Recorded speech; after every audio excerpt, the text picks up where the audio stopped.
All right, so you already know how it is. You already know how we rocking. It's your brother from another mother. Kobe Lee in the building. Back with another episode of Locked and Loaded. Now, 4 teams came. 4 teams got their ass whipped. 4 teams came. 4 teams got their ass whipped. Sixers beat the Cavs 118-112, all right? Now, I told y'all, I ain't even going to sit here and go over the game like that because it's a few things that I just want to touch up on because we're going in the All-Star break, all right? It's a time where we need to everybody just kick back, use the bathroom, get a drink.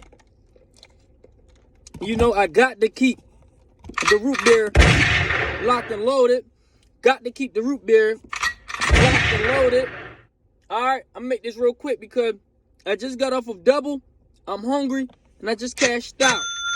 It's Friday. I just cashed out. All right? Now, Embiid had 29 points, 14 rebounds, right? 38 minutes. Now, he was complaining that he might not complaining, but he was just hinting that he might not play in the All-Star game because of his foot. Soreness in his foot and all that. And the doctor said that he need to get up off that foot for a little bit so that it can heal or it might get worse.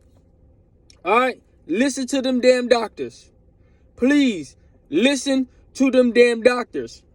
But I want to talk about a little something that's a little bit more intriguing. It's a little bit more intriguing.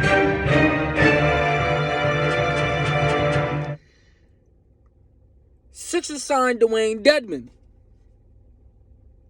Sixers signed Dwayne Dedmon. Now, if you peep, Montrezl Harrell haven't been playing. First of all, ever since the Matisse Thybulle trade, we've been looking good. We've been looking good. Ever since the Thybulle trade, McDaniels been balling out. Bringing more athleticism to the table, bringing more aggressiveness to the table, bringing more shot attempts to the table, more opportunities. He played defense just as good, if not better. I mean, he out there whipping their ass. Now, back to what I was saying. Sixers just signed Dwayne Dedmon. If you notice, Montrezl Harrell hasn't been playing. They've been playing Paul Reed. I like Harrell, but Harrell can't rebound. And Harrell's not a defensive anchor. But that's what Paul Reed is. And I've been saying this boy needs to play now. So now Doc got him in the groove. We're looking at Reed, only 9 minutes, 5.4 rebounds, 2 for 2 from the floor, 2 blocks, getting it in. And a lot of the things that Paul Reed does doesn't show up on the stat sheet. The picks that he be doing, the contested shots that he be doing, the block alley-oop attempts that he be on all that. So shout out Paul Reed. And I tried to tell y'all about that boy.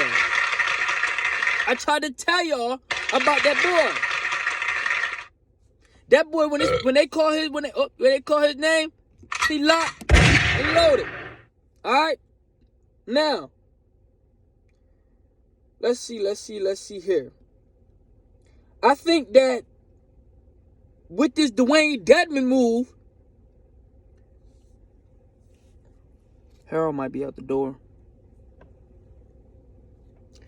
Harrell might be out the door.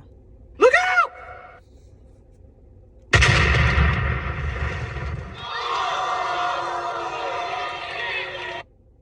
Harrell might be out the damn door. I'm not really seeing it. He can't rebound. He can't play on defense. He's not a defensive anchor. And I like Harrell. But something about this Dwayne Dedmon move just don't sit right. Because Paul Reed is balling out. So it ain't no way Paul Reed gonna leave.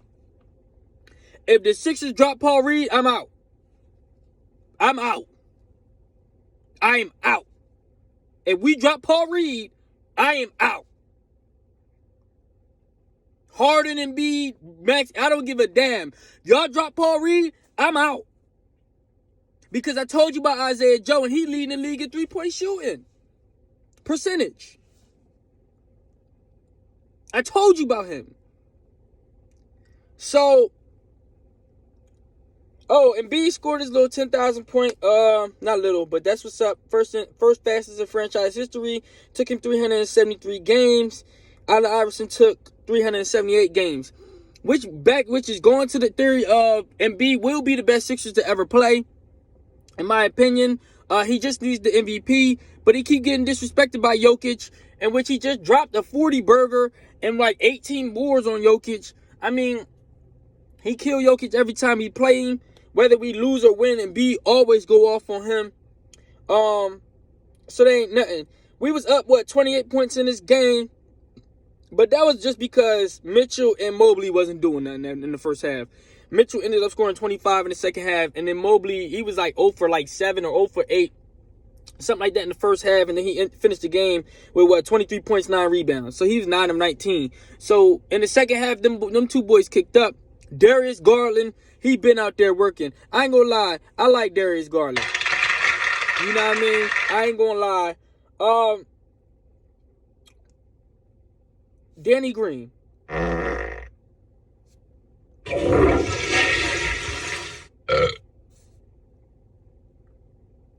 I'm confused on why he came in the game with the Cavs. Because, you know, right now, I didn't even know he was still in the league.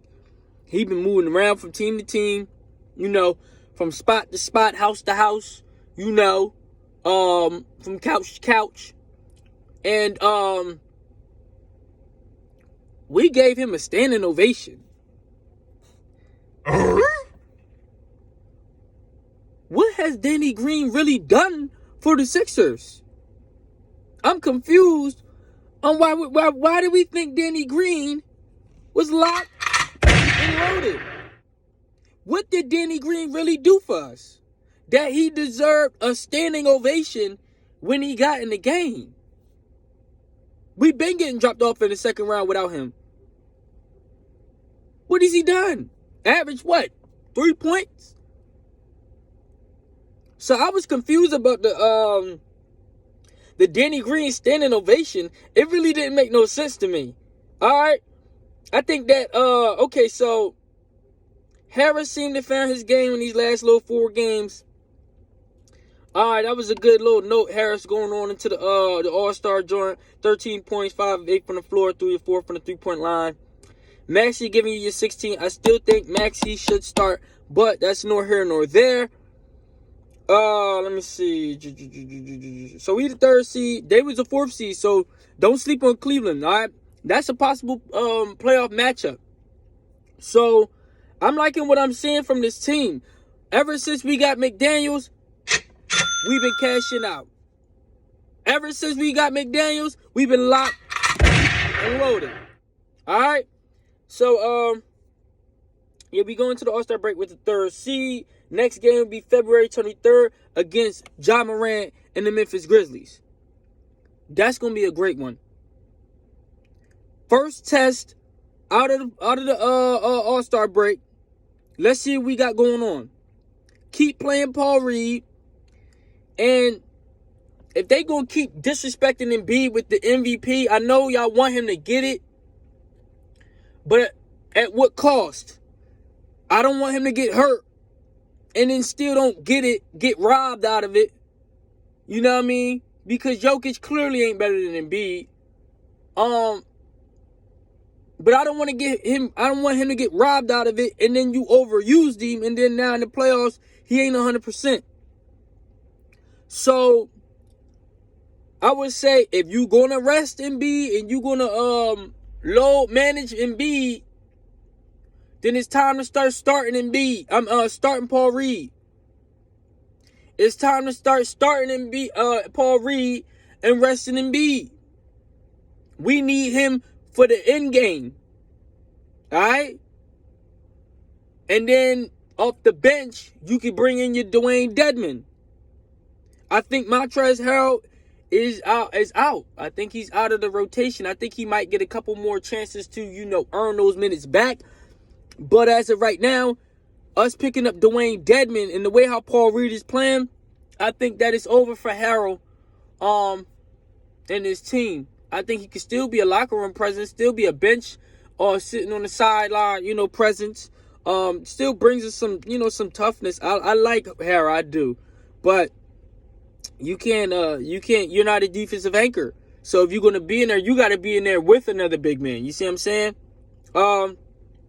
PJ Tucker's starting to find his game a little bit. Show your worth. Show why we brought you over here. Okay? And now is the right time to start heating up what PJ Tucker. 4 or 5 from the field, 2 or 2 from the three-point line, 10 points, 3 rebounds. A steal added in there. Give me the aggressiveness. Give me the shot attempts. So, like I said, I had a dream that PJ Tucker was jumping up and down, and we won the finals. So I'm sticking with that. This team will win the finals this year, and we got to be locked and loaded. All right? So again, Memphis Grizzlies, February 23rd. Shout out Embiid getting to the 10,000 point in franchise history. You already know, the greatest Sixer ever to play. It's your brother from another Kobe Lee in the building. Now, why y'all dick ride? But yeah, we locked and loaded.